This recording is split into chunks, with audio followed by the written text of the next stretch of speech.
Bonsoir. Ce soir, c'est Mamé qui raconte une histoire de pourquoi grandir. Dis maman, ça fait mal de grandir? Mais non, Clémentine, qu'est-ce que tu racontes? Clémentine regarde ses pieds, si petits dans ses souliers, et puis les pieds de sa maman, qui sont des pieds de géant. Comment ça pousse les pieds? Et les jambes, et les bras, et les yeux. Papa, les yeux, ça grandit aussi?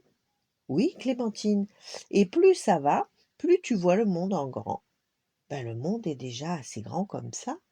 Clémentine s'imagine un monde immense, où les toits des maisons touchent le ciel et où l'école n'est plus qu'un petit point à l'horizon, où il faut prendre des jumelles pour voir son voisin. Brrr, rien que d'y penser, elle a des frissons.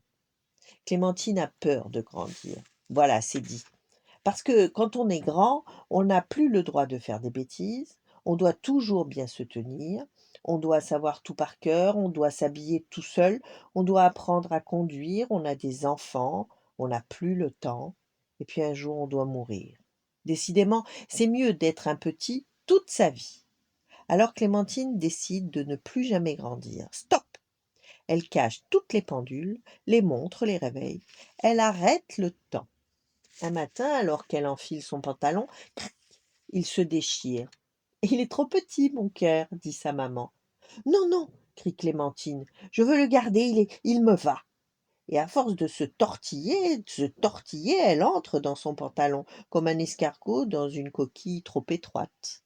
À l'école, Clémentine se bouche les oreilles pour ne pas apprendre, car elle veut rester petite, petite comme son frère Arthur, qui ne sait pas qu'en Afrique il fait chaud presque toute l'année, qui ne sait même pas que l'Afrique existe, et qui croit certainement que le lait coule du robinet. Le soir, Clémentine refuse de manger sa soupe, car elle a peur de grandir trop vite pendant la nuit. Alors elle va au lit, le ventre creux et des larmes plein les yeux. Il fait tout noir dans sa chambre. Clémentine aime bien le noir, car elle peut se faire croire qu'elle est encore un bébé. Elle pense au temps où elle ne savait pas parler, au temps où elle ne faisait que rêver. Ouin, ouin, ouin. Tiens, Arthur pleure. Ça doit être l'heure où il a faim.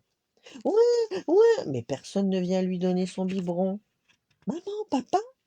Ils ne répondent pas, c'est bizarre, on dirait qu'ils ne sont pas là. Clémentine rejette ses draps, quelque chose ne va pas.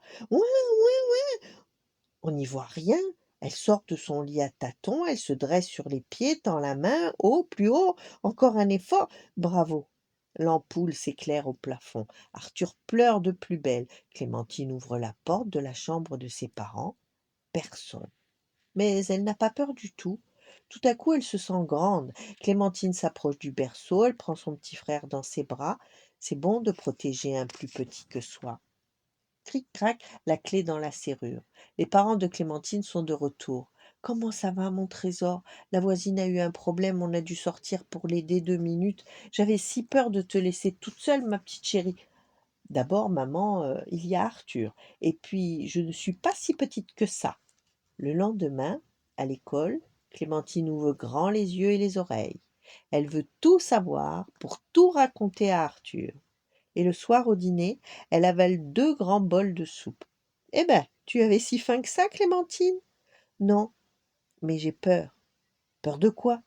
Peur de ne pas grandir assez vite. Voilà. Bonne nuit, faites de beaux rêves et à demain.